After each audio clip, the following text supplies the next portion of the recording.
Hey everybody, welcome back to our channel. In this video we have to learn some daily used English sentences that we are translating from Telugu to English which we used in daily life. So let's get started.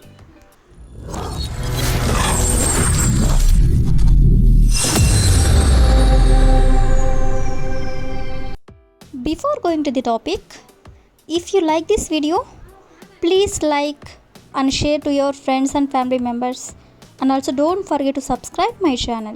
Okay, coming to the topic, ఈ రోజు వీడియోలో మనం కోపం అంటే anger. So ఈ one use చేసుకొని కొన్ని example sentences అనేవి చూద్దాం. సో ఫస్ట్ వన్ ఈస్, కోపంలో ఆమె నన్ను అవమానించింది. కోపంలో ఆమె నన్ను అవమానించింది. సో దీన్ని మనం ఇంగ్లీష్లో she insulted me in anger. She insulted మీ అంటే ఆమె నన్ను అవమానించింది. ఇన్సల్ట్ చేయడం అంటే అవమానించడం. ఇన్ యాంగర్ అంటే కోపంలో. అదేవిధంగా నెక్స్ట్ వన్ ఈస్, కోపంలో అతడు అన్నీ పగలగొట్టాడు. కోపంలో అతడు అన్నీ పగలగొట్టాడు. సో దీన్ని ఇంగ్లీష్లో he broke everything in anger. He broke everything in anger అంటే కోపంలో అతను అన్నీ పగలగొట్టాడు అని. అదేవిధంగా నెక్స్ట్ వన్ ఈస్, కోపంలో నేను మా అక్కని తిట్టాను. కోపంలో నేను మా అక్కని తిట్టాను. సో దీన్ని ఇంగ్లీష్లో I scolded my sister in anger. Scolded అంటే తిట్టడం. కోపంలో నేను మా అక్కని తిట్టాను అంటే I scolded my sister in anger. అదేవిధంగా నెక్స్ట్ వన్ ఈస్, కోపంలో ఆమె కాల్ డిస్కనెక్ట్ చేసింది. కోపంలో ఆమె కాల్ డిస్కనెక్ట్ చేసింది. సో దీని ఇంగ్లీష్లో she has disconnected the call in anger. She has disconnected the call in anger. అదేవిధంగా నెక్స్ట్ వన్ ఈస్, కోపంలో మా అమ్మ నన్ను కొట్టింది. కోపంలో మా అమ్మ నన్ను కొట్టింది. సో దీని ఇంగ్లీష్లో my mother beat me in anger. Beat అంటే కొట్టడం. మా అమ్మ నన్ను కొట్టింది అంటే my mother beat me in anger అంటే కోపంలో. So the last example is, కోపంలో మేము అక్కడికి వెళ్ళాము. కోపంలో మేము అక్కడికి వెళ్ళాము. సో దీన్ని ఇంగ్లీష్లో we went there in anger. We went there in anger అంటే కోపంలో మేము అక్కడికి వెళ్ళాము అని. సో ఈ విధంగా మనం కోపంలో అనే వర్డ్ని యూజ్ చేసుకొని కొన్ని ఎగ్జాంపుల్స్ అనేవి చూసాం కదా. నెక్స్ట్ వచ్చేసరికి, నేను నిన్ను విడిచి ఉండలేను, లేదా అతను నన్ను విడిచి ఉండలేడు, లేదా ఆమె నన్ను విడిచి ఉండలేదు. ఈ విధంగా విడిచి అనే వర్డ్ని యూజ్ చేసుకొని కొన్ని ఎగ్జాంపుల్స్ అనేవి చూద్దాం. సో ఫస్ట్ వన్ ఈస్, నువ్వు నన్ను విడిచి ఉండగలవా. నువ్వు నన్ను విడిచి ఉండగలవా అంటే నువ్వు నన్ను వదిలేసి ఉండగలవా అని. సో దీన్ని ఇంగ్లీష్లో can you stay apart from me. Can you stay apart from మీ అంటే నువ్వు నన్ను విడిచి ఉండగలవా అని. అదేవిధంగా నెక్స్ట్ వన్ ఈస్, వాళ్ళు ఒకరిని విడిచి ఒకరు ఉండలేరు. వాళ్ళు ఒకరిని విడిచి ఒకరు ఉండలేరు అంటే ఒకరిని వదులు ఒకరు ఉండలేరు అని. సో దీని ఇంగ్లీష్లో they can't stay apart from each other. Each other అంటే ఒకరికొకరు. వాళ్ళు ఒకరిని విడిచి ఒకరు ఉండలేరు అంటే they can't stay apart from each other.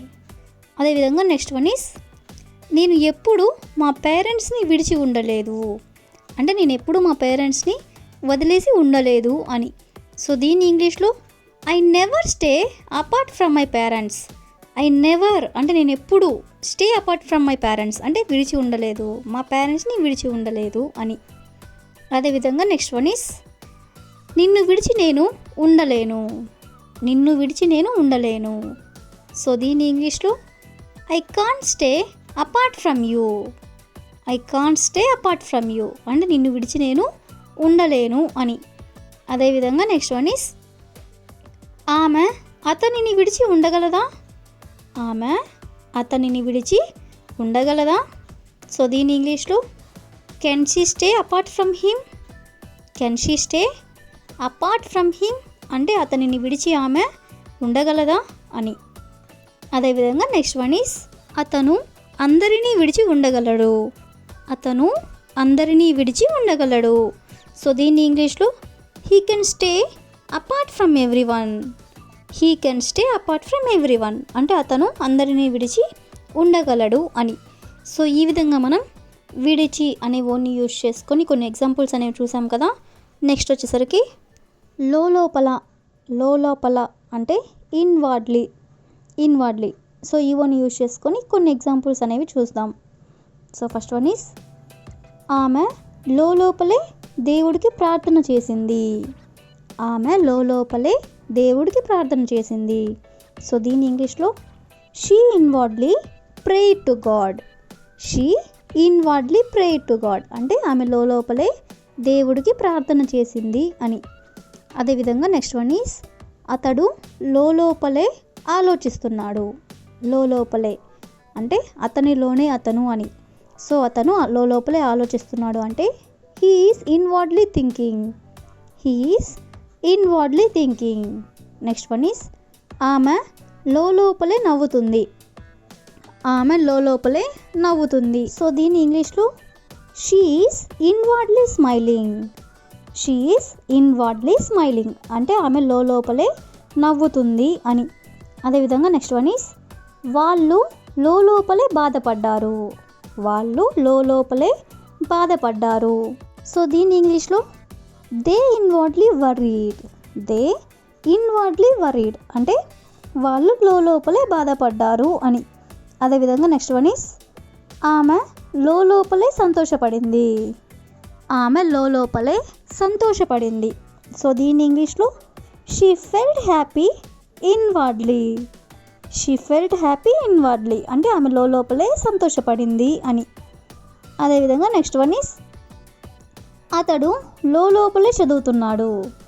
అతడు లోపలే చదువుతున్నాడు. సో దీని ఇంగ్లీష్లో he is inwardly reading. He is inwardly reading అంటే అతను మనసులో చదువుకుంటున్నాడు అని. సో నెక్స్ట్ వన్ ఈస్ వాళ్ళు లోపలే పాట పాడుతున్నారు. వాళ్ళు లోపలే పాట పాడుతున్నారు. సో దీని ఇంగ్లీష్లో they are inwardly singing a song.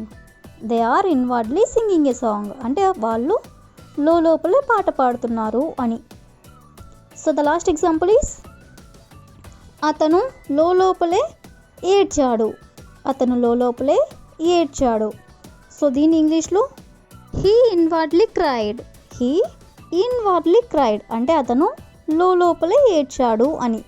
So ఈ విధంగా మనం ఇన్వార్డ్లీ అంటే లోపలే అని ఓని యూజ్ చేసుకొని కొన్ని ఎగ్జాంపుల్స్ అనేవి చూసాం కదా.